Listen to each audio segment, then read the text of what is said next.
নমস্কার, আপনাদের সবাইকে স্বাগত জানিয়ে শুরু করছি আমাদের অনুষ্ঠান হ্যালো ডাক্তারবাবু। ডায়াবেটিস অসুখটি এখন আর মোটেও অপরিচিত নয়, কিন্তু ডায়াবেটিস থেকে চোখের নানান সমস্যা, সেটা নিয়ে আমরা কতটা ওয়াকিবহাল সেটা জানাতেই আমাদের আজকের আলোচনার বিষয় ডায়াবেটিসে চোখের সমস্যা।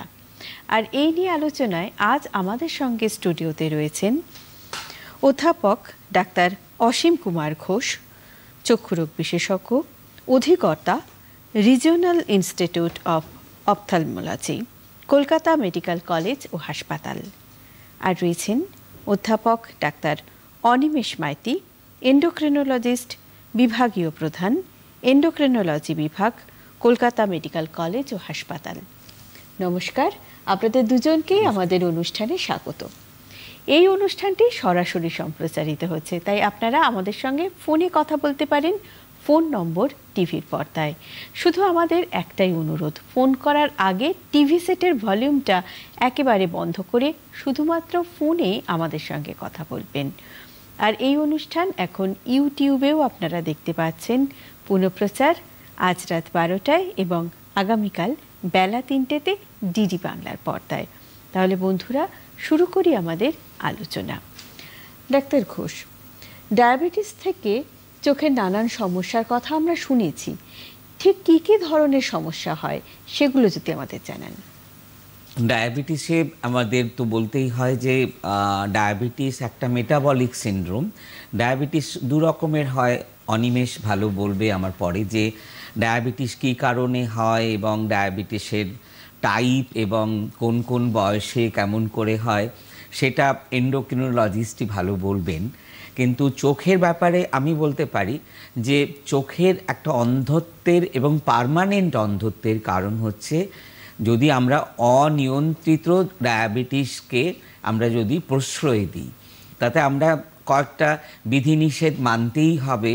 আমাদের যদি ডায়াবেটিস থাকে আমরা সচেতন হব এবং আমরা রোগীদের, আমরা পেশেন্টের ডাক্তারের কাছে যাব এবং ডাক্তারের কাছে গেলে ডাক্তার তাকে ডায়াবেটিস আছে কিনা তো জিজ্ঞেস করবেই এবং সেই ডাক্তার তাকে ভালো করে দেখে সিদ্ধান্ত নেবেন যে আপনার কোনো ডায়াবেটিসের সমস্যা হতে শুরু করেছে কিনা। এবং সেই প্রসঙ্গে চোখের দৃষ্টিশক্তি চলে যাওয়া একটা বিরাট রকমের সমস্যা, তার সঙ্গে বিভিন্ন রকম সমস্যা আমি এক এক করে পরে বলবো। আমি পরে ডক্টর অনিমেষ মাইতি আমাকে বলবেন নিশ্চয়ই যে ডায়াবেটিস কতদিন থাকলে চোখের যে অসুবিধেগুলো হয় সেটা আমরা ধারণা করার জন্য আমাদের কতখানি সময় দিতে হবে পেশেন্টদের, আপনি সেটা ওর কাছ থেকে জানতে পারেন। একদমই, আমি ঠিক এই প্রশ্নটা নিয়েই ডাক্তার মাইতি আপনার কাছে আসবো যে ডায়াবেটিস ধরা পড়লো এবং চোখের সমস্যা শুরু হলো, বা উল্টোটা চোখের সমস্যা শুরু হলো এবং তখনই মনে হলো যে না, ডায়াবেটিস থাকলেও থাকতে পারে, এই যে একটা সময়ের তালমেল, সেটা কি বলবেন? এই প্রশ্নটা খুবই ভালো প্রশ্ন। ডায়াবেটিস হওয়ার কতদিন পর থেকে আমরা বুঝবো যে চোখের সমস্যা হতে পারে? তো যেটা প্রফেসর ঘোষ বললেন, আমরা তাহলে একদম প্রথমেই যাই, মূলত ডায়াবেটিস কত রকমের হয়। তো প্রধানত ডায়াবেটিস দু রকমের হয়। এক হচ্ছে টাইপ 1 ডায়াবেটিস, যেটা কিনা ইনসুলিনের অভাবে হয়, মানে অলমোস্ট ইনসুলিন থাকে না বললেই চলে শরীরে। সেক্ষেত্রে ইনসুলিনটাই একমাত্র চিকিৎসা। সাধারণত এটা দেখা গেছে প্রথম 10 বছর বয়সের মধ্যে হয়, যদিও ইদানিংকালে প্রাপ্তবয়স্কের মধ্যেও হতে পারে।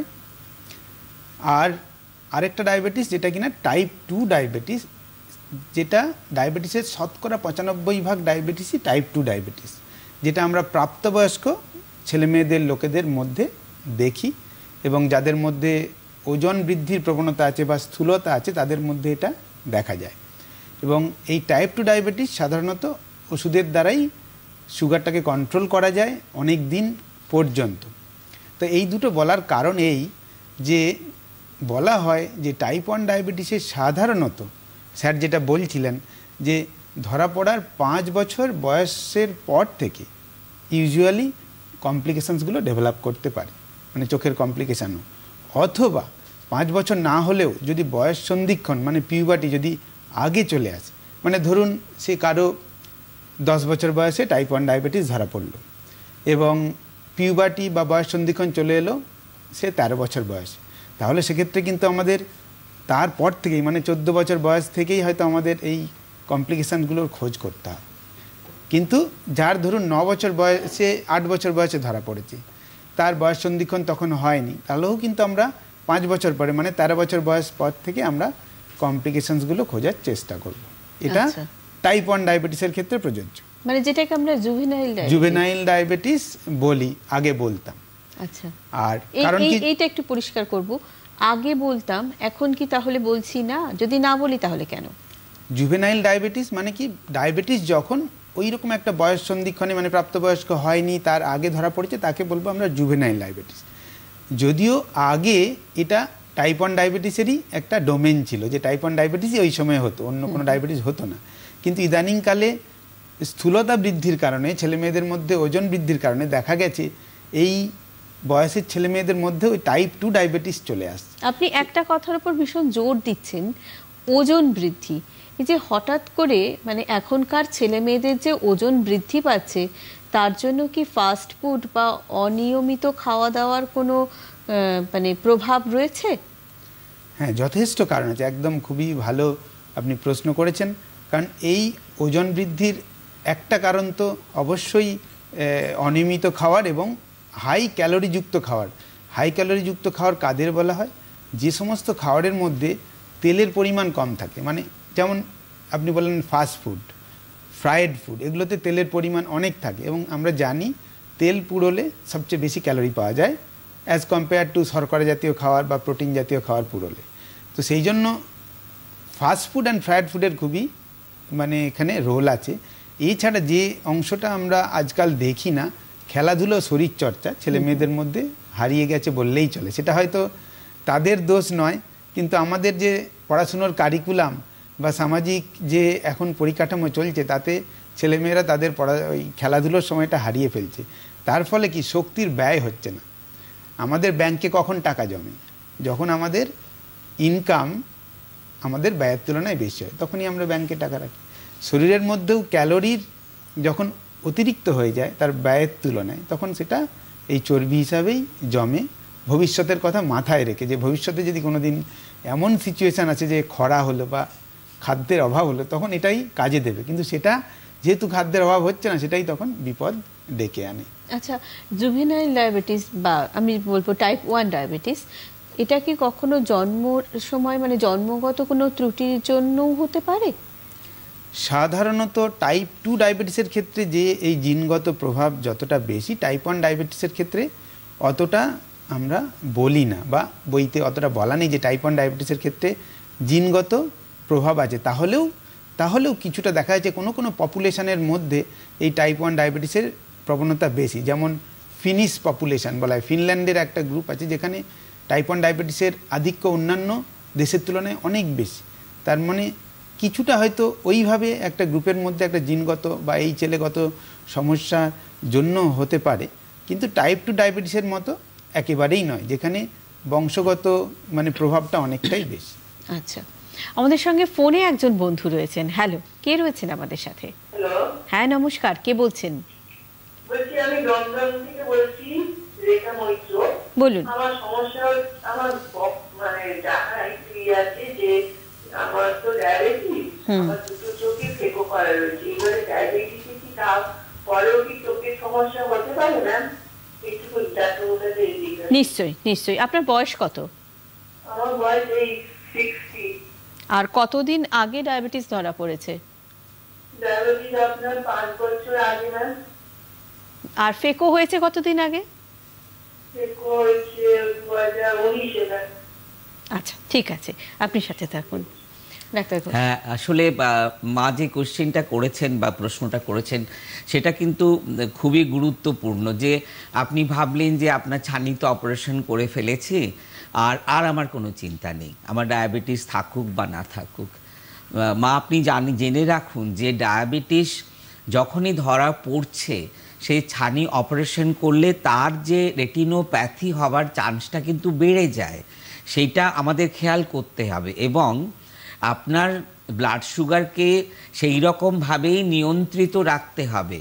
তার সঙ্গে যদি আপনার প্রেশার বেশি থাকে, রক্তচাপের পরিমাণ বেশি থাকে, বা ধরুন লিপিডের পরিমাণ, রক্তে শর্করার পরিমাণ বেশি থাকে, ডিসলিপিডিমিয়া, অথবা আপনার ওবেসিটি, আপনি হাঁটছেন কম, বয়স হচ্ছে, আমার হাঁটুতে ব্যথা, আমি হাঁটতে পারছি না, আমি এক্ষুনি একটুখানি জলটা আনতে যাব, কাজের মেয়েকে বলছেন জলটা একটু এনে দে, আপনি নিজে নিজে সব কাজ করবার চেষ্টা করবেন, তাতে করে আপনার যেটা ডক্টর মাইতি বললেন, আপনার শরীরের মধ্যে যে এনার্জি, সেই এনার্জিটাকে আপনাকে নিজেকে ইউজ করতে হবে, লস করতে হবে।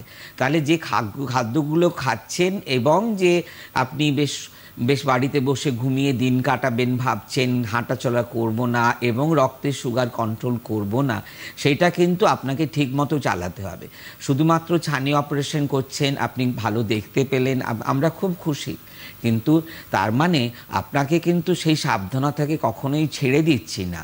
আপনি প্রতি বছর একবার করে নিয়মিত চোখের ডাক্তারের কাছে গিয়ে চোখের ভেতরটা দেখিয়ে নেবেন, এটাই আমার বলা। তাতে করে আপনার সারা জীবন ধরেই কিন্তু রেটিনাতে রেটিনোপ্যাথি হবার সম্ভাবনা থেকেই যাচ্ছে। আচ্ছা আচ্ছা, ধরুন সাধারণ মানুষ যাদের ডায়াবেটিস নেই আর যাদের ডায়াবেটিস আছে, তাদের সম্ভাবনা কতটা বেশি, মানে তাদের বিপদ কতটা বেশি? আমরা তো পরিসংখ্যান যতটুকু জানি, যদিও ডক্টর মাইতিরা ভালো বলতে পারবেন, যে যারা হচ্ছে 10 বছর ধরে ডায়াবেটিসে ভুগেছে, কন্টিনিউয়াস ভুগেছে এবং অনিয়ন্ত্রিত অনেকটা, তাদের কিন্তু দেখা যাচ্ছে শতকরা 20 থেকে 30% বা 15 থেকে 20% লোকেদের ডায়াবেটিস রেটিনোপ্যাথি হওয়ার চান্স থাকছে। এবং সেটা যদি আরও রিস্ক ফ্যাক্টর, যেগুলো ধরুন স্থূলত্ব, বেশি করে খাওয়া দাওয়া অনিয়ম করছেন, বেশি করে আপনার মানে কি বলবো রাত জাগছেন, অথবা যদি ছেলেদের ক্ষেত্রে স্মোকিং করেন, এই সমস্তগুলো কিন্তু আপনাকে আরও তাড়াতাড়ি এবং বেশি সংখ্যায় ডায়াবেটিস রেটিনোপ্যাথি করে দেবে। সেটা যদি 20 বছর হয়, সেটা প্রায় 40-50% গিয়ে পৌঁছে যায়।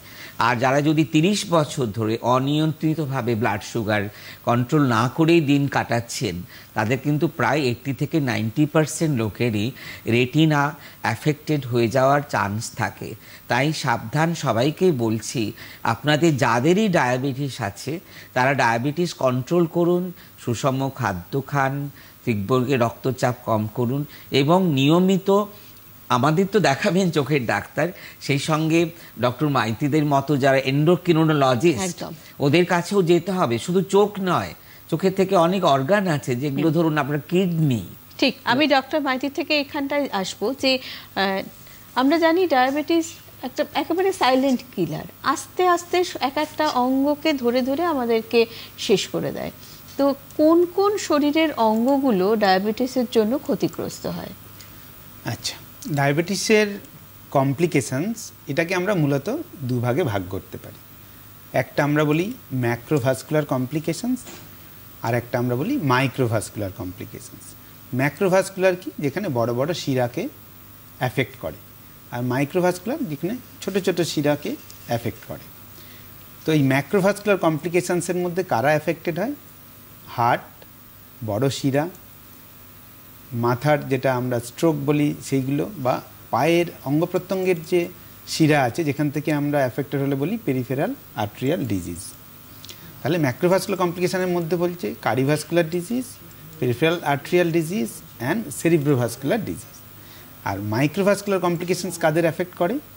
যেটা স্যারের ডোমেন, মানে আই, যেটাকে আমরা বলি রেটিনোপ্যাথি গ্রসলি, আর নিউরোপ্যাথি বলি যেগুলো নার্ভকে ড্যামেজ করে, আর নেফ্রোপ্যাথি বলি কিডনিকে ড্যামেজ করে। তার মানে সব মিলালে হচ্ছে শরীরের অলমোস্ট সমস্ত অঙ্গ প্রত্যঙ্গই ডায়াবেটিসের দ্বারা অ্যাফেক্টেড হতে পারে। এবং ইদানিংকালে যে জিনিসটা খুবই বৃদ্ধি পাচ্ছে, আমরা বলি non alcoholic fatty liver disease, সেটা আবার এখন মডিফাইড হয়েছে নাম, সেটাকে বলা হচ্ছে metabolic disease associated fatty liver disease, MFLD। আচ্ছা, তার মানে ওখান থেকেও একটা লিভারের সমস্যা, যেটা কি না মানুষ নেশা করলে, অ্যালকোহল খেলে যে পরিণতিটা হয়, এটা অ্যালকোহল না খেয়েও সেই পরিণতিটা হয়। তো ধরা ওভারঅল মানে সমস্ত অঙ্গ প্রত্যঙ্গকেই ডায়াবেটিস এফেক্ট করতে পারে। ঠিক, আমাদের সঙ্গে ফোনে একজন বন্ধু রয়েছেন। কে রয়েছেন আমাদের সাথে? হ্যালো, হ্যাঁ, কে বলছেন? হ্যালো, আমি অসিত কুমার মুখোপাধ্যায় বলছি দুর্গাপুর থেকে। বলুন। আমার বয়স 70 বছর এবং আমার প্রায় 45 বছর ডায়াবেটিস আছে, টাইপ 2 ডায়াবেটিস। আমি নিয়মিত ওষুধ খাই এবং চলাফেরা করি, এখন মানে হাঁটি ট্রেডমিলের উপরে, এবং এখন রিসেন্টলি আমার রিউমাটয়েড আর্থ্রাইটিসও আছে, অ্যাঙ্গুলাইজিং স্পন্ডালাইটিস। তো আমি বেল্টের উপরে হাঁটি এবং প্রায় 5 কিলোমিটার মতো হাঁটি। হ্যাঁ, এখন আমি খাওয়া দাওয়া নিয়ন্ত্রণে রাখি এবং HbA1c আমার 6.6 to 6.7 এর মধ্যে থাকে। কিন্তু আমার ডান চোখে একটু কম দেখছিলাম, সেই জন্য আমি হসপিটালে হসপিটাল আছে আমাদের এখানে দুর্গাপুরে, আমি গেছিলাম দেখাবার জন্য। ডাক্তাররা ওসিডি করে দেখে বললেন যে আপনার ওই মনির পিছনে জল জমিতে, কি বললো TSR হয়েছে। তো ওইটার জন্য আমাকে চোখে ইঞ্জেকশন দিয়েছিল, অ্যাসেন্ট্রিক বলে একটা ইঞ্জেকশন দুটো। এই তো ডান চোখের দৃষ্টিটা একটু কম দেখছি আমি। হ্যাঁ, তো আমি কিন্তু বললো ডায়াবেটিক রেটিনোপ্যাথি নেই বললো, তখন আমি 1 বছর আগে চেক করেছিলাম। তো আমি জিজ্ঞেস করছি আমার কি ওই যে প্রবলেমটা হয়েছে ওইটা কি আর কোনোদিন কোথাও ওটা ভালো হবে না, এই জন্য একটু চোখের মুড়ির পিছনে আছে, লেজার করলে অসুবিধা হতে পারে, এইসব বলেছেন ডাক্তার। আর ডায়াবেটিক রেটিনোপ্যাথি নেই বলেছে, কিন্তু আমি একটু বেশিক্ষণ স্ট্রেস করলে চোখের উপরে চোখে জল আছে আর একটু প্রবলেম হয়, দৃষ্টি শক্তিরও একটু প্রবলেম হয়। আচ্ছা, এই জন্য আমি জানতে চাইছি। আমরা বুঝতে পেরেছি, আপনি সাথে থাকুন আপনি ডাক্তার ঘোষ। হ্যাঁ, আপনি বলছেন যে আপনি ইনজেকশন নিয়েছেন, আপনি কম দেখতে পাচ্ছিলেন। কম দেখতে পাওয়াটা আমরা দুরকম ভাবে বলতে পারি, যে আপনার ছানি পড়েছে কিনা অথবা রেটিনাতে অ্যাফেক্টেড হয়েছে কিনা ডায়াবেটিসের। আপনি বোধহয় জানেন যে রেটিনা কিন্তু ডায়াবেটিসের রেটিনোপ্যাথি ছাড়াও ম্যাকুলা, যেখানটা আমরা দেখি সেই ম্যাকুলাটা ফুলে যায়, জল জমে। আচ্ছা, আমরা কি একটা ছবির মাধ্যমে দেখতে পারি? ছবিটা যদি ছবিটা তো আমি এখান থেকে খুলতে পারছি না, হয় ডায়াবেটিস থেকে যদি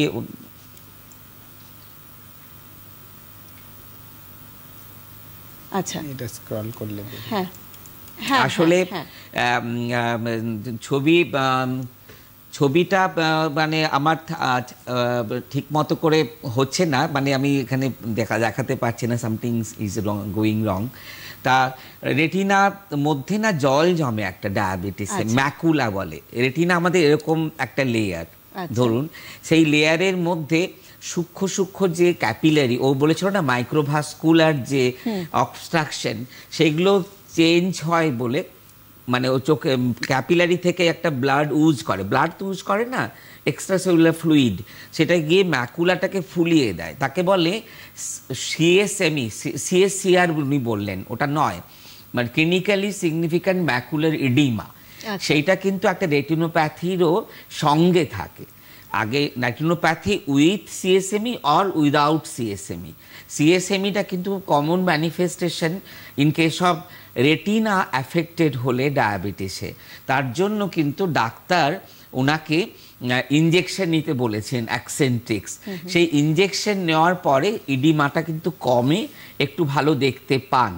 কিন্তু আমার মনে হয় যে যদি সরকারি হাসপাতাল তো অনেক আছে, নিশ্চয়ই দিশাতে গেছেন, ভালো হাসপাতাল, তবে আমাদের আরআইওতে আসুন, রিজনাল ইনস্টিটিউট অফ অপথ্যালমোলজি, কলকাতার বিখ্যাত সরকারি হাসপাতাল, সেই হাসপাতালে আসুন, আপনাকে আমরা নিশ্চয়ই ভালো করে দেখে আর কোনো প্রতিবিধান আছে কিনা সেটা দেখে আপনাকে ঠিক সাজেস্ট করতে পারবো।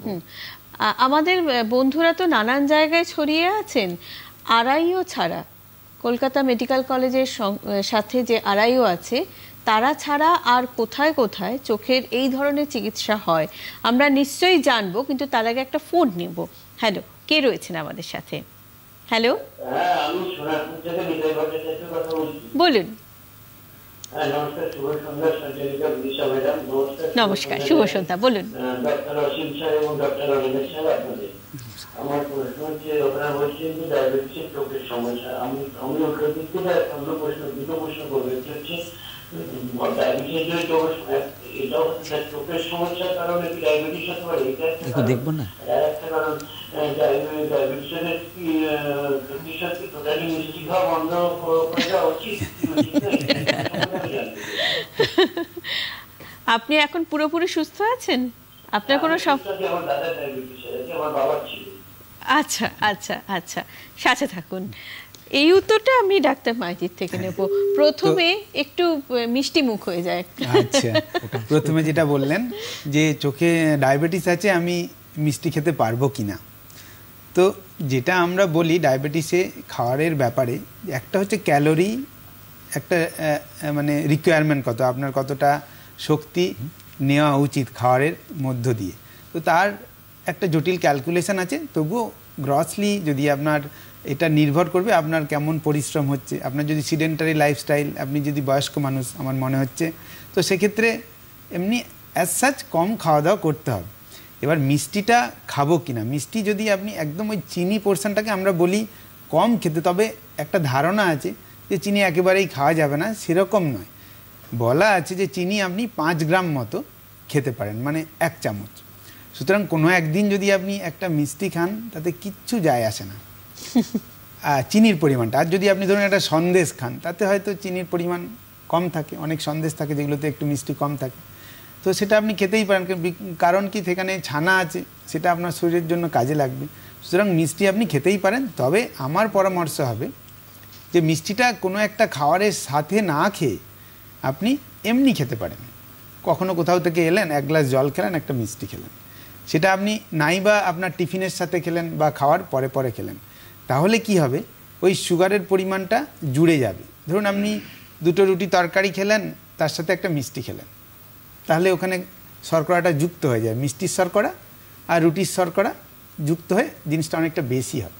হ্যাঁ, যদি নিতান্ত মিষ্টি খেতে হয় তাহলে আপনাকে রুটির পরিমাণটা কমাতে হবে, সে 2টোর জায়গায় 1টা করতে হবে, 1.5টা করতে হবে। কিন্তু সেক্ষেত্রে কি সমস্যাটা হবে যে পেটটা ভরবে না, মনটা আনন্দ পাবে না। তো যদি কখনো মিষ্টি খেতে হয় আলাদা খাওয়াটাই ভালো, অথবা কোনো খাবারের সাথে খেলে সেই খাবারের পরিমাণটা একটু কমিয়ে দিলেই হবে। মিষ্টি খাবেন কারণ মনের আনন্দটাও দরকার, কিন্তু সেটা যেন অনিয়ন্ত্রিত না হয় কখনোই। ওই চিনির পরিমাণটা একবার বলে দিন। 5 গ্রাম, মানে 1 চামচ চিনি সারাদিনে খেতে পারে। আমি বলি যারা চা খান যে দুবেলা আপনি চা খাবেন, তো সকালে আপনি 1/2 চামচ নেবেন আর বিকেলের চায়ে 1/2 চামচ নেবেন, মন খুশি, তাতে কোনো অসুবিধাও নেই। সত্যি আমাদের বন্ধুরা কিন্তু এই কথাটা শুনে ভীষণ খুশি হবেন। আর একটা প্রশ্ন ওনার ছিল, যেটা খুব আমারও প্রশ্ন, যে চোখের সমস্যা, এটা কি ইন্ডিকেট করে যে ডায়াবেটিস? ওনার যে প্রশ্নটা ছিল যে চোখের কারণে ডায়াবেটিস হতে পারে কিনা, না সেটা হয় না। কিন্তু আপনার যে প্রশ্ন যে চোখের সমস্যাটা ইন্ডিকেট করে কিনা, সেটা তো অবশ্যই ইন্ডিকেট করে। যেমন যদি আপনার ছানি অল্প বয়সে পড়ে যায়, নর্মালি আমরা কি দেখি, অল্প বয়স ধরুন 50-এর আগে, 40-এর আগে দেখলেন ছানি পড়ে যাচ্ছে, তাহলে আপনার বুঝতে হবে যে কোথাও একটা সমস্যা আছে, এবং সেক্ষেত্রে ডায়াবেটিস এখনকার দিনে একটা প্রধান কারণ বা ইম্পর্টেন্ট কারণ। এছাড়া স্যার বলতে পারবেন যে গ্লকোমা হলো, মানে যেখানে দৃষ্টিশক্তি কমে যাচ্ছে, মাথা ব্যথা করছে, তাহলে আপনি চোখে ডাক্তারবাবুদের কাছে গেলেন, দেখলেন গ্লকোমা হয়েছে, তাহলে সেক্ষেত্রে অবশ্যই আপনাকে অনুসন্ধান করতে হবে যে ডায়াবেটিস আছে কিনা। এছাড়া আরও রেটিনোপ্যাথির যে সমস্যাটা, হঠাৎ করে দৃষ্টিশক্তি কমে যাচ্ছে, আপনি গেলেন, দেখছেন স্যারেরা দেখলেন যে রেটিনাতে কিছু হেমারেজ আছে, কিছু এক্সুডেট, মানে কিছু পরিবর্তন আছে, তো স্যারেরা তখন বলবেই যে আপনার সুগারটা চেক করুন। তার মানে চোখের কিছু সমস্যা থেকে অবশ্যই ডায়াবেটিসের আমরা সন্ধান পেতে পারি। এবং বইতে বলা আছে যে এই মাইক্রোভাস্কুলার কমপ্লিকেশনস, যার মধ্যে এই রেটিনোপ্যাথিও পড়ে, নিউরোপ্যাথিও পড়ে, at the time of diagnosis of type 2 diabetes almost 20-25% কেসে থাকতেই পারে, মানে at the time of diagnosis. আমাদের সঙ্গে ফোনে একজন বন্ধু রয়েছেন। কে রয়েছেন আমাদের সাথে? হ্যালো হ্যালো নমস্কার, কে বলছেন? কে বলছেন? আমি শঙ্কর দাস বলছি। হ্যাঁ, আমরা শুনতে পাচ্ছি শঙ্কর বাবু, বলুন। আমি শঙ্কর দাস বলছি। হ্যাঁ, আমি কলেজের একজন প্রফেসর। আমার রিসেন্টলি ধরুন 3 মাস হলো। হ্যাঁ, শুনতে পাচ্ছেন? আমরা শুনতে পাচ্ছি, আপনি ফোনে কথা বলুন। হ্যাঁ, বলছি, একদম ফোনে কথা বলুন। হ্যাঁ, আমার এই 2.5 মাস হলো, 2.5 মাস হলো ডায়াবেটিস। হ্যাঁ, ফোনে কথা বলুন। আমরা শুনছি, আপনি বলুন। হ্যাঁ, বলছি যে আমি এই 2.5 মাস হলে আমার হঠাৎ করে ডায়াবেটিস ধরা পড়েছে। আমি কলেজে প্রফেসর। আপনার হচ্ছে কি যে আমার কিভাবে ধরা পড়লো, আমার পায়ে একটা পুরা হয়েছিল এবং সেইটা সাপ ছিল না। হ্যাঁ, এবং সেখানে ডক্টর টেস্ট করতে গিয়ে দেখবেন যে ডায়াবেটিস রয়েছে এবং তারপরে আমি 3টে ওষুধ কন্টিনিউয়াসলি খাচ্ছি এবং তার সঙ্গে আমার পায়ে অপারেশনটাও হয়। কিন্তু এখন মোটামুটি একটু ভালো আছে, কিন্তু ডায়াবেটিস আমি গ্লুকোমিটার দিয়ে যে আমি চেক করছি রেগুলার, গত পরশু দিনে আমার ডিপিএস ছিল আপনার 109 আর ফাস্টিং 99। ডাক্তার আমার বলছে নর্মাল আছে, কিন্তু আমি যেটা জানতে চাইছি যে আমার এই যে ডায়াবেটিসের কারণে কি এই পায়ে এটা থাকছে না, আর একটা কারণ হচ্ছে আমার পা দুটো না, পায়ের পাতা দুটো এই পুজোর পর থেকে, পুজোর সময় থেকে দেখি কামড়ে থাকে, মানে কামড়ে ধরে থাকে, মানে আঙুল না। এই একটা প্রবলেম আমি দিতে পারছি, আমার কলেজে খুব অসুবিধা হচ্ছে, মানে ঠিক। আপনার বয়স এখন কত? আর একবার বলবেন।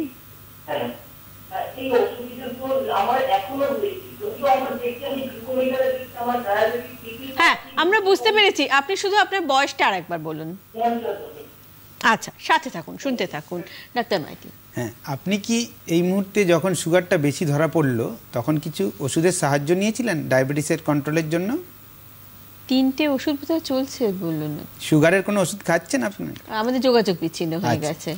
ঠিক আছে, যেটা বলার, আপনি যেটা বললেন, আমি এক্ষুনি যেটা বলছিলাম যে আপনার কমপ্লিকেশানস কিন্তু at the time of diagnosis হতেই পারে, বা কমপ্লিকেশানস মানে যেটা বলার উদ্দেশ্য, আপনি বললেন না আপনার পা যেন কামড়ে কামড়ে ধরছে, সেটা একটা ডায়াবেটিসের লক্ষণ হতে পারে, যেটা in the form of neuropathy হচ্ছে, যেটা আমি বলছিলাম যে কমপ্লিকেশানসগুলো at the time of diagnosis হতে পারে। তাহলে ইন অল প্রবাবিলিটি আপনার এই যে কামড়ে ধরাটা, সেটা ডায়াবেটিসের কারণেই হচ্ছিল সুগার বেড়ে। এবং কিছু কমপ্লিকেশানস আছে, মানে এই নিউরোপ্যাথি, যেটা সুগার বাড়লে হয়, আবার সুগারটা কমে গেলে টেম্পোরারি কমে যায়, সেটা because of increase blood sugar. আর সেকেন্ড থিং হচ্ছে, আপনি যদি কোনো মেডিকেশান নেন ডায়াবেটিসের জন্য, এখন কন্ট্রোল আছে, আপনাকে বুঝতে হবে যেটা ওষুধের দ্বারা কন্ট্রোল আছে। যে মুহূর্তে আপনি ওষুধ সরিয়ে নেবেন বা আপনার লাইফস্টাইলটা আপনি সরিয়ে দেবেন, তাহলে সেটা আবার বাড়তে পারে। এটা কিছুটা আমাদের যে বাগানে আমরা কিছুটা গাছ লাগাই, যেগুলোতে বেড়ার মতো মাথাটা ছেটে ছেটে রাখি, যে মুহূর্তে আপনি ছাঁটা বন্ধ করবেন, ওটা আবার বাড়তে শুরু করবে। এবং সেই ছাঁটার কাজটা কিন্তু আপনার লাইফস্টাইল মডিফিকেশান, মানে খাদ্যাভ্যাসে পরিবর্তন, এক্সারসাইজ এবং যেখানে দরকার ড্রাগের মাধ্যমেই করা হয়। তো আপনি যদি সে লাইফস্টাইলটাও, আপনি ধরুন আপনার ড্রাগ লাগছে না, কিন্তু আপনি যদি লাইফস্টাইল মডিফিকেশানটা বন্ধ করে দেন, তাহলে আবার হয়তো সুগারটা ফিরে আসতে পারে। কারণ মোটামুটিভাবে এটা বলা যায় যে ডায়াবেটিস রোগটা কিওরেবল নয়, এক্সেপ্ট মানে এখনও পর্যন্ত ধারণা যে ডায়াবেটিস রোগটা কিওরেবল না। সুতরাং আপনাকে কন্ট্রোলের মধ্যে থাকতেই হবে। ঠিক। একটা জিনিস, এই যে আমরা বলি যে ডায়াবেটিক নিউরোপ্যাথি বা ডায়াবেটিক রেটিনোপ্যাথি, যে সমস্যাগুলোই হোক না কেন, সেগুলো কিন্তু হতে বেশ, মানে যবে ডায়াবেটিস হয়েছে আর যবে অসুখগুলো বাড়াবাড়ি হচ্ছে, তার মধ্যে একটা লম্বা সময় যায়। তো এই যে সময়টা, অনেকে কি বুঝতে পারেন না যে তাদের শরীরের মধ্যে ডায়াবেটিস বাসা বেঁধেছে? না, ডায়াবেটিসটা, হ্যাঁ, এটা যেটা বললেন যে বুঝতে পারে না, প্রথমেই সে কমপ্লিকেশনস নিয়ে এলো, এটা ঠিক, অনেকে বুঝতে পারে না। কারণ কি, এটা বলা হয় মূলত টাইপ 2 ডায়াবেটিসের ক্ষেত্রে, যে যখন কিনা আপনার সুগারটা বাড়লো, আপনি টেস্ট করে ধরলেন, তার অন্তত 10 বছর আগে কিন্তু এই রোগের গোড়াপত্তন শুরু হয়ে যায় বা ভিত্তি স্থাপন হয়। শরীর প্রথমে কি করে, যে ইনসুলিন বাড়িয়ে, আমরা বলি compensatory hyper insulinemia to combat insulin resistance, বাড়িয়ে সুগারটাকে কন্ট্রোল করার চেষ্টা করে। মানে যে কাজটা একটা লোককে দিয়ে হতো, কাজে বাধা পাচ্ছে বলে সে 2টো লোককে ডিপ্লয় করলো, 3টে লোককে ডিপ্লয় করলো, এই করে কাজটা সে ম্যানেজ করলো। কিন্তু একটা সময় তার লোক শেষ হয়ে যায় বা ইনসুলিন তখন এক্সস্টেড হয়ে যায়, তখন ডায়াবেটিসটা সারফেসে আসে।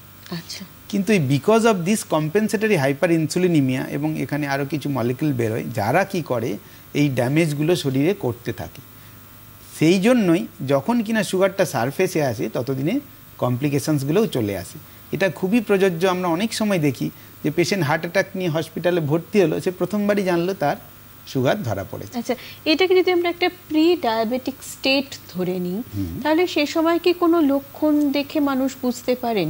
এমনি আমি খুব সাধারণভাবে আমি আছি, সুস্থ আছি, কিন্তু এই যে প্রি ডায়াবেটিক স্টেট যদি আমরা এটাকে বলি, তাহলে সেই সময় কোনো ছোট ছোট লক্ষণ যেটা দেখে মানুষ সতর্ক হবেন। ঠিক, খুব ভালো। তো এমনি প্রি ডায়াবেটিক স্টেজের অ্যাজ সাচ কোনো মানে সিমটম সেই অর্থে হয় না, কিন্তু ছোট ছোট লক্ষণ হয়। যেমন যদি আপনার ওজন বাড়তে থাকে, আপনার মধ্যে আমরা যেটা খুব কমনলি দেখি অ্যাকান্থোসিস নাইগ্রিক্যান্স বলে একটা কথা আছে, যাতে ঘাড়ের এখানে ময়লার মতো লাগে। বাবা মারা বলে যে ছেলেটার এখানটা এরকম ময়লা ময়লা হয়ে গেছে, কিন্তু সেটা আপনি জালি দিয়েও পরিষ্কার করলে চামড়া ছিঁড়ে যাবে, তো ওটা পরিষ্কার হবে না, কিন্তু ওজন কমালে ওটা নিজের থেকেই চলে যাবে। তাহলে যদি শরীরে আমরা অ্যাকান্থোসিস নাইগ্রিক্যান্স দেখি, যেটা মূলত গলার কাছেই খুব এভিডেন্ট হয়, অন্য অংশে হয়, এলবোর এখানে হতে পারে, অ্যাক্সিলাতে হতে পারে, ফ্লেক্সাস সারফেসে হয়, তাহলে বুঝতে হবে যে এর শরীরে অদূর ভবিষ্যতে ডায়াবেটিস দেখা যেতে পারে। এছাড়া ধরুন এই যে স্কিনের মধ্যে যে দাগটা আসছে, সেটা বয়সটা দিক থেকেও কতগুলো নিশ্চয়ই আমরা ম্যানিফেস্টেশন আছে যেগুলো দিয়ে বোঝানো যেতে পারে। হ্যাঁ, তো এই বয়সটা মোটামুটি কত সময়? সেটা বয়সটা মানে সেটা যে কোনো বয়সে, ধরুন এই মানে একটা যে কোনো বয়সেই হতে পারে, তবে মানে আমি বলছি ধরুন একেবারে 20-25 বছর বয়সে এরকম হতে পারে, স্কুল গোয়িং চিলড্রেনদের মধ্যেও হতে পারে। সুতরাং ওই লক্ষণ যদি থাকে বা স্কিন ট্যাগ আছে কিছু এখানে এক্সট্রা স্কিন, সেগুলো থাকলে, এবং মহিলাদের ক্ষেত্রে যেটা এখন খুবই প্রচলিত যে পলিসিস্টিক ওভারিয়ান সিনড্রোম যদি হয়, সেক্ষেত্রে কিন্তু ভবিষ্যতে তার শরীরে ডায়াবেটিস বাসা বাঁধতে পারে। তো সেই জন্য ওই রকম সময়ে তাদের ডায়াবেটিসের জন্য স্ক্রিনিং দরকার। তার সঙ্গে যদি ফ্যামিলি হিস্ট্রি অফ ডায়াবেটিস থাকে, তাহলে তো অবশ্যই স্ক্রিন করতে হবে। বলা হয় যে 40-এর পরে নর্মালি স্ক্রিন করা উচিত, আর এই সমস্ত লক্ষণ থাকলে 40-এর আগেও স্ক্রিন করতে হবে। এবারে ডক্টর ঘোষের কাছে আসবো। 40 পেরোলেই চালসে, এই কথাটার সঙ্গে তো আমরা পরিচিত, কিন্তু এই যে ধরুন আমি যেরকম ডক্টর মাইতির কাছে জানতে চাইলাম যে কি কি খুব ছোট ছোট লক্ষণ যেটা দেখে আমরা সতর্ক হব, চোখের ক্ষেত্রেও নিশ্চয়ই এরকম কিছু আছে। উত্তরটা নেব, আমি প্রশ্নটা করে রাখলাম, উত্তরটা নেব, তার আগে একটা ফোন নেব। হ্যালো, কে রয়েছেন আমাদের সাথে? হ্যালো হ্যালো, হ্যাঁ, কে রয়েছেন? নমস্কার, বলুন। হ্যাঁ,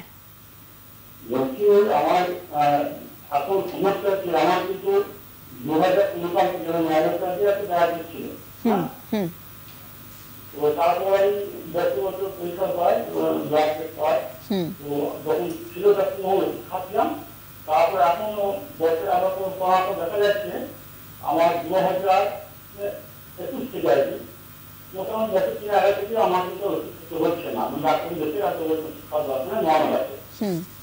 এখন সেটা কি ঠিক আছে, কিন্তু চোখের হচ্ছে যে আমার মাঝে মাঝে মাছ কালে ধরছি একটু ঝাঁপ করা আছে দূর দেখতে, তাকে বলছি আছে আমার ওই কাজে ব্যবহার করতাম, কাছে দেখা গেলে আমার খালি করে দেখতে পাচ্ছি, কাছে দেখা গেলে দিলে আমার চলাচল লাগিয়ে আমার কিন্তু একটু ঝাঁপ লাগছে।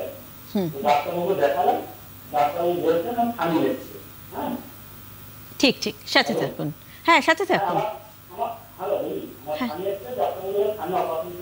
একটু সংক্ষেপে বলুন, সংক্ষেপে বলুন, একেবারে প্রশ্নটুকু বলুন।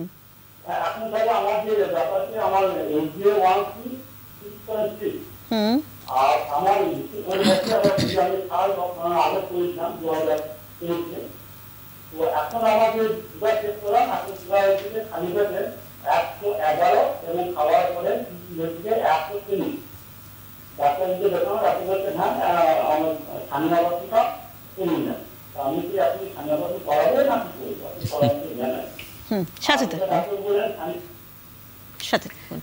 হ্যাঁ, অ্যাকচুয়ালি আপনি বলছেন আপনার ছানি অপারেশন করাবেন কিনা, আপনার HbA1c 6.6। তবে যাই করুন না কেন, যে ডাক্তারবাবু দেখছেন ঠিকঠাক দেখেছেন কিনা, তা ছানি ছাড়াও কিন্তু রেটিনাতে আপনার আক্রান্ত হওয়ার একটা চান্স থেকে যাচ্ছে। আপনার রেটিনোপ্যাথি হয়েছে কিনা, এবং তার জন্য আমাদের সরকারি হাসপাতালে এবং বেসরকারি হাসপাতালে একটা মানে আমরা পরীক্ষামূলকভাবে অনেক টেস্ট করতে পারি, তাকে বলে OCT। সেইটা আমরা যে ম্যাকুলা এবং রেটিনা থিকনেস যে কতটা পর্দা ফুলেছে সেটা জানতে পারি, যেটা দিয়ে রেটিনোপ্যাথি আমরা বুঝতে পারি, এবং চোখের ভেতরটা আমরা অপথালমোস্কোপ দিয়ে, যেটা দিয়ে রেটিনা দেখা যায়, সেটা দিয়ে দেখতে পারি। দিদির কতগুলো আপনার প্রশ্ন ছিল না, যে প্রি মনিটরি কিছু চোখের অসুখ আছে কি যাতে করে ডায়াবেটিস আছে কেন কেন বলতে পারবো। ধরুন একটা বয়স্ক মানুষ হয়তো সে হঠাৎ করে তার একটা সর্দি কাশি জ্বর হয়েছে, তার চোখ খুব ফুলে গেছে, অরবাইটাল সেলুলাইটিস বলে, তা আমরাও সমস্ত রকম অ্যান্টিবায়োটিক ভালো করে দিচ্ছি কিন্তু কমছে না। তাদের না কমার কারণ হিসেবে অনেক সময় আমরা বলি আপনার ডায়াবেটিস নেই তো, আগে কোনোদিন ডায়াবেটিসের আপনি দেখেছেন, চিকিৎসা করিয়েছেন, দেখা গেল ডায়াবেটিস আছে, তাকে ডায়াবেটিস কন্ট্রোল করা হলো এবং তারপরে তার সমস্ত অসুবিধাটা কমতে শুরু করলো। বা চোখে যারা চশমা পড়ছে, যেন আপনার বয়সী আমার বয়সীও, তাদেরও কিন্তু 1-1.5 মাস পরে পরে চশমার পাওয়ার পাল্টাতে হচ্ছে। তাতে করে দেখা যাচ্ছে তারা কিন্তু সুগারটা নিয়মিত কন্ট্রোল করতে পারছেন না। ব্লাডে সুগার যখন বেড়ে যাচ্ছে, তার অসমোলারিটি, সেই ঘনত্ব একটা বা সেটা একটা বেড়ে যাওয়ার জন্য যে চোখ লেন্সের মধ্যে যে রিফ্র্যাক্টিভ ইন্ডেক্স সেটা চেঞ্জ হয়ে যায় এবং আবার কমে গেল, তার পাওয়ারটা আবার চেঞ্জ হয়ে গেল। তা সেইগুলো যে আপনার মাঝে মাঝেই চশমার পাওয়ার কমে যাচ্ছে, বেড়ে যাচ্ছে, সেটাতে কোনো আপনার ডায়াবেটিস নেই তো। চোখের মধ্যে পাতাতে ইনফেকশন হচ্ছে, চোখে একটা চুল করছে, বা চোখের কোণে একটা জ্যান্থেলেজমা হয়, একটা ছোট্ট প্লাক মতো এই জায়গায় জমে, বিশেষ করে মহিলাদের। এটা একটা কোলেস্টেরল ডিপোজিশন। এটা যদি মেটাবলিক সিনড্রোম, আমরা বলি যে ডায়াবেটিস তো একটা মেটাবলিক সিনড্রোম, তাতে করে ডিসলিপিডিমিয়াও ওর সঙ্গে থাকে। সেগুলো কিন্তু এরকমভাবে জ্যান্থেলেজমা বলে মানুষের মধ্যে দেখা যায়। তখন আমরা বলি আপনি ডায়াবেটিসটা পরীক্ষা করান তো।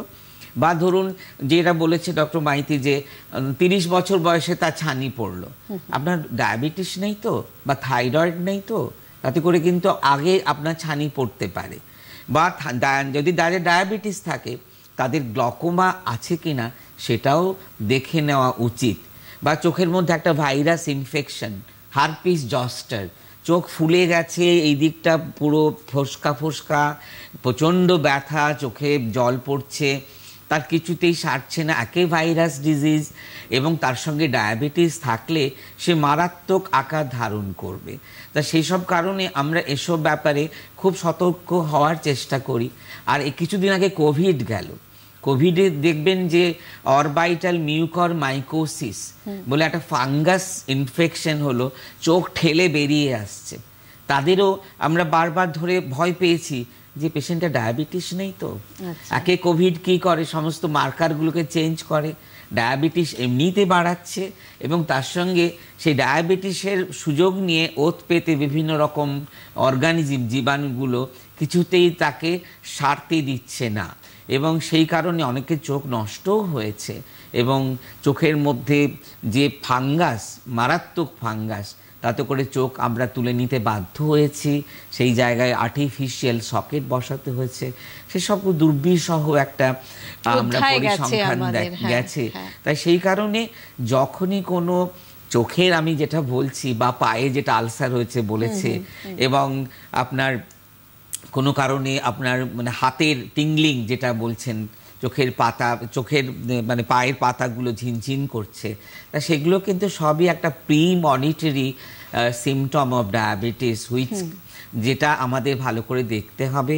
এবং আমি তো দেখবই চোখের দিক থেকে, কিন্তু যারা চোখের ডাক্তার নয়, আমি ডক্টর মাইতি আমার সামনেই বসে আছেন, যে আমি অনেক ফিজিশিয়ান দেখেছি, তারা না অনেক পেশেন্ট দেখেন হয়তো, কিন্তু যাদের ডায়াবেটিস আছে তারা দয়া করে আমাদের কাছে পাঠান, রেটিনা দেখে দেব আমরা, রেটিনা থেকে আপনাদের অন্ধত্ব হবে না, সেই অনুরোধ আমার সমস্ত মেডিকেল যারা ডাক্তার আছেন, যারা গ্রামে গঞ্জে প্র্যাকটিস করছেন এবং হাসপাতালেও আছেন। আর কি দুর্বিষহ রোগীও বেড়েছে, যারা কনসাস হয়েছে বলে আরো বেশি লোকে আসছে। এবং সেই আমাদের ফোনে একজন কথা বলে তারপরে আবার হ্যাঁ, কে রয়েছেন আমাদের সঙ্গে ফোনে? হ্যালো হ্যালো হ্যালো, হ্যাঁ নমস্কার, কে বলছেন? নমস্কার, কে বলছেন? গুড ইভিনিং, বলুন। আমি আসাম থেকে বলছিলাম, আমার নাম কাজল দাস। বলুন। এই ডায়াবেটিস আর্লি স্টেজে কিভাবে প্রিভেনশন করা যায়? ঠিক, একদম একেবারে প্রাথমিক অবস্থায় আপনি কিভাবে এটাকে প্রতিরোধ। ঠিক, কারণ এই রোগটা যেহেতু সারে না, এর প্রিভেনশনের দিকে আমাদের সত্যিই নজর দেওয়া উচিত, লক্ষ্য রাখা উচিত। তাহলে আমি কি বললাম যে টাইপ 2 ডায়াবেটিস মূলত কাদের মধ্যে দেখা যায়? যাদের মধ্যে একটু ওজন বৃদ্ধির প্রবণতা আছে, মানে যারা একটু মোটা হয়ে যাচ্ছে, তাদের ডায়াবেটিস হওয়ার প্রবণতা থাকে। এছাড়া এই প্রবণতা আরও বেড়ে যায় যদি বংশগত ডায়াবেটিসের একটা প্রবণতা বা ফ্যামিলি হিস্ট্রি অফ ডায়াবেটিস যেটা বলি আমরা আছে। তাহলে মূলত ফ্যামিলি হিস্ট্রি অফ ডায়াবেটিস আর ওজন বৃদ্ধি এই দুটো থাকলে তাদের ডায়াবেটিস হওয়ার প্রবণতা অনেক বেশি। তার সঙ্গে এখনকার দিনে যেটা খুব স্ট্রেস ফ্যাক্টর হচ্ছে, মানে মেন্টাল স্ট্রেস, সেটাও একটা ইম্পর্ট্যান্ট ফ্যাক্টরস। তার মানে আপনাকে প্রিভেন্ট করতে গেলে, যেটা যদি পার্টিকুলারলি আপনি দেখেন যে আপনার ফ্যামিলিতে ডায়াবেটিসের হিস্ট্রি আছে, তাহলে আপনার ওজন আপনাকে মেনটেন করার চেষ্টা করতে হবে, মানে আপনার আইডিয়াল ওজন যা হওয়া উচিত সেইটা মেনটেন করার চেষ্টা করতে হবে। রাফলি আমরা ওজন কীভাবে ক্যালকুলেট করি না, ছেলেদের ক্ষেত্রে হাইট ইন সেন্টিমিটার -100 সেটা তার আইডিয়াল বডি ওয়েট। মানে কেউ যদি 165 সেন্টিমিটার কারো যদি হাইট হয়, তাহলে 100 বাদ দিলে তার 65 কেজি ওজন হওয়া উচিত। তাহলে আপনাকে সেটা মেনটেন করার চেষ্টা করতে হবে। মেয়েদের ক্ষেত্রে আমরা বলি হাইট ইন সেন্টিমিটার -100 to 105, তার মানে 165 সেন্টিমিটার হলে এই 60 থেকে 65 কেজি ওজন হওয়া উচিত। তাহলে সেই ওজনটাকে মেনটেন করার চেষ্টা করতে হবে। সেটা কিভাবে করা যাবে না, আপনার খাদ্যাভ্যাসে পরিবর্তন আনতে হবে, মানে আপনার হাই ক্যালোরি ফুডগুলো অ্যাভয়েড করতে হবে, আর সিম্পল কার্বোহাইড্রেট অ্যাভয়েড করতে হবে। বেশি করে ভাত, মুড়ি, রুটি এই খাওয়াগুলো একটু কমাতে হবে। কমপ্লেক্স কার্বোহাইড্রেট যেগুলো ভেজিটেবলসের মধ্যে থাকে সেগুলো খেতে হবে, বা রোঁয়াযুক্ত খাবার বেশি খেতে হবে। আর প্রোটিন নর্মাল, যেমন আমরা ডাল, মাছ, ডিম যেভাবে স্বাভাবিক খাই সেটাই খেতে হবে, অতিরিক্ত নয়। ডেলি মাংস নয়, আর বা ডেলি আমি একটু বিরিয়ানি খেলাম, ফ্রায়েড রাইস খেলাম, প্রায় দিন খেলাম, সেই ফাস্টফুডগুলো অ্যাভয়েড করতে হবে। আর যেটা করতে হবে যে ফ্রায়েড জিনিসগুলো কম খেতে হবে। ঘরেও অনেকে বলে আমি ঘরে ভাজা খাই, আমি তো বাইরের চপ খাই না, ঘরে চপ খাই। মানে বাইরের চপে এক্সট্রা ক্ষতি কি, তেলটা বারবার রিপিটেডলি ফ্রাই হচ্ছে বলে তাতে একটু ব্যাড প্রোডাক্টস আরও তৈরি হয়, আর পোড়া তেল বলি। কিন্তু ঘরেও যদি আপনি তেলের চপ ভাজেন বা বেগুনি ভাজেন, বেগুন ভাজা খান, তাতেও কিন্তু প্রচুর ক্যালোরি যায়। আর কিছু হাই ক্যালোরি ফুড যেগুলো আমরা বলি না, যেমন আপনি একটু বাদাম খাচ্ছেন ফ্রিকুয়েন্টলি, মিষ্টি খেয়ে নিচ্ছেন টুকটাক করে, সিঙ্গাড়া খাচ্ছেন, চপ খাচ্ছেন, ঘরে বেগুনি ভাজা খাচ্ছেন, সেগুলোতেও প্রচণ্ড ক্যালোরি যায়। সুতরাং খাবারের দিকটা এটা হল। আর একটা মজার কথা বলি, অনেকেই আছেন সকালে বেশ খানিকটা মর্নিং ওয়াক করে নিয়ে চায়ের দোকানে বেশ মিষ্টি দেওয়া একটা ভালো চা, সঙ্গে একটা জিলাপি বা একটা ভালো বিস্কিট বেশ আরাম করে জমিয়ে খান। এটা আপনি ভালোই বলেছেন। আমি যখন পিজি হাসপাতালে আমার ডায়াবেটিসের উপরে ডিএম ডিগ্রি করি, তো ওখানে গুরুদ্বারা যেটা আছে দেখতাম, সে অনেকেই ময়দানে হেঁটে এলো, এসে গাড়ি থেকে নামলো, ভালো করে 1 কাপ চা খেলো। ওই গুরুদ্বারাতে চাটা খুব বিখ্যাত, তার সঙ্গে জিলিপি, সিঙ্গাড়া যা পারলো খেয়ে ঘর চলে গেল। ভাবলো আমি তো ভালোই হেঁটেছি। তাহলে ডাক্তারবাবুর কাছে গিয়ে বললো আমার তো কিছু ওজন কমছে না, আমি তো ভালোই হাঁটছি। তার মানে এইগুলো হয়তো মনের শান্তি দেয়, মনের শান্তিটাও দরকার। কিন্তু আপনি যদি একটু অল্প চা খেতেন, একটা সিঙ্গাড়া খেতেন, ঠিক আছে, আপনি সিঙ্গাড়া জিলিপি যত পারে খেয়ে চলে গেলে সেটা উচিত চলবে না। হ্যাঁ, সবই খাবেন। আর একটা কথা এখন খুব প্রচলিত কথা, cheat diet. Cheat diet, cheat মানে ডায়েট করতে করতে একদিন একদিন আমি চিট করলাম। ও চিট করলাম মানে যেটা ফাস্ট ইন্টারমিটেন্ট ফাস্টিং। না না না, মানে আমি চিটিং করলাম, অর্থাৎ আমি ডায়েট করছি কিন্তু মাঝে মাঝে সেই ডায়েটটা মানলাম না। ওকে ওকে ওকে, হ্যাঁ হ্যাঁ, সেটা আমি করতেই পারি, অল্প স্বল্প খেলে কোনো ক্ষতি নেই। যদি আপনার ক্যালোরির বিন্যাসটা আপনার মাথায় থাকে তাহলে কোনো ক্ষতি নেই। ধরুন আমি যেটা বলি, আপনার সে বিরিয়ানি খেতে ইচ্ছে করেছে, তা আপনি সন্ধ্যেবেলা বিরিয়ানি খেলেন, তাহলে আপনার রাতের আবার এক্সট্রা ঘরে গিয়ে খাওয়াটা চলবে না। এবং ওই বিরিয়ানিটা যেটা হয়তো আপনি একটা ফুল প্লেট বিরিয়ানি খেতেন, সেটা খেলেন না, কিছুটা কম খেলেন, সেটা চলবে, তাতে কোনো আপত্তি নেই। ঠিক। ডাক্তার ঘোষের কাছে আছি, যেগুলো ধরুন আমাদের ব্লাড সুগার লেভেল কন্ট্রোলড নেই, কিন্তু চোখের কিছু অপারেশন আমাদের করতেই হবে, যেমন ছানি অপারেশনে হয়তো ডেট আছে কিন্তু ব্লাড সুগার লেভেলটা একেবারেই কন্ট্রোলড নেই, সেক্ষেত্রে কি অপারেশন করা যায়? হ্যাঁ, করা উচিত। কেননা ছানি যদি পেকে যায়, ম্যাচিওর থেকে হাইপার ম্যাচিওর হয়, তাহলে কিন্তু সেই ছানিটা চোখের মধ্যে চাপ সৃষ্টি করে। তাকে বলে লেন্সের থেকে যে গ্লকোমা তৈরি হয়েছে। তা সেই লেন্সের গ্লকোমাতে সে একই রকমভাবে চোখের মধ্যে যে অপটিক নার্ভ আছে সেটাকে খুব বেশি চাপ দিয়ে নার্ভটাকে নষ্ট করে দিতে পারে। তাহলে আমাদের উচিত হবে আমরা একটা এন্ডোক্রিনোলজিস্ট এবং ফিজিশিয়ানের কনসালটেশনে আমরা বলবো যে আপনি কন্ট্রোলটা করে দিন, বাই ইনসুলিন হোক বা কোনো ট্যাবলেট দিয়ে হোক, আর একটু বেশি ডোজ দিয়ে, ধরুন একটা ট্যাবলেট খাচ্ছিল বা স্কিপ করতো, অনেক এসে গেছে, তাদেরকে আমরা ভর্তি করে আমরা ইনসুলিন ওদের কাছ থেকে সাজেশন নিয়ে যে ব্লাড সুগারটা কন্ট্রোল করা অবস্থায় কিন্তু অপারেশন করে দেব, তা না হলে চোখটা নষ্ট হয়ে যেতে পারে। এবং সেই যে কন্ট্রোলড হলো সেটাকে কিছুদিন মেনটেন করতে হবে, এবং সেটা এরপরে দায়িত্ব চলে গেল কিন্তু ওদের কাছে। চোখটা আমরা বাঁচিয়ে দিলাম, কিন্তু সুগারটা কন্ট্রোল করতে হবে, ওরা যেন দেখে দেয়। আর সেই যে গ্লকোমা যদি একবার হয়ে যায় সেক্ষেত্রে কিন্তু ট্রিট করা খুব মুশকিল। আমাদের যে নিউ ভেসেলস আমরা যে বলছে যে আপনার চোখের মধ্যে রক্তক্ষরণ হওয়া, চোখের মধ্যে ফ্লুইড জমে যাওয়া এবং চোখের মধ্যে রক্ত ভরে যে চোখে দেখতে পাচ্ছে না, সেই রক্ত কিন্তু চোখের সামনের দিকেও চলে আসতে পারে। সেটা দৃষ্টিশক্তি ক্ষীণ হয়ে এসেছে, ব্লাড সুগার লেভেল যদি কন্ট্রোলড থাকে তাহলে কি দৃষ্টিশক্তি আবার ফিরে পেতে পারেন নাকি ড্যামেজ ইজ পার্মানেন্ট? না, যে ড্যামেজটা হয়ে যাবে সেটা পার্মানেন্ট, কিন্তু কিছু কিছু ক্ষেত্রে আমরা তাদেরকে অনেকটা মানে একটু উত্তরণের পথে ঠেলতে পারি, আনতে পারি। যখন রক্ত জমে গেছে সে দেখতে পাচ্ছে না, রক্তটাকে আমরা সার্জারি করে বের করে দিলাম এবং যে জায়গা থেকে রক্ত বেরোচ্ছে লেজার দিয়ে তাকে ট্রিটমেন্ট করলাম, এবং তার সঙ্গে সঙ্গে রক্তের সুগারের পরিমাণটাও নিয়ন্ত্রণে রাখতে হবে by the help of the endocrinologist. যে সেইটা করলো তাকে বলতে হবে যে তোমার চোখটা তো একটু ভালো করলাম বাবু, যে ঘরে বসে ঘুমাবে তাহলে চলবে না, তোমাকে হাঁটতে হবে, দৌড়তে হবে, খাওয়া দাওয়া নিয়ন্ত্রণ করতে হবে এবং প্রতি সময় আবার দেখতে হবে। এইটাই। আমাদের হাতে সময় একেবারেই নেই, কিন্তু আমার বন্ধুরা তো চাইবেন যে চিকিৎসা কোথায় গেলে পাবেন। চোখের যে নানান ধরনের সমস্যার ডায়াবেটিস থেকে, তো সেখানে কোথায় গেলে তারা সুরাহা পাবেন?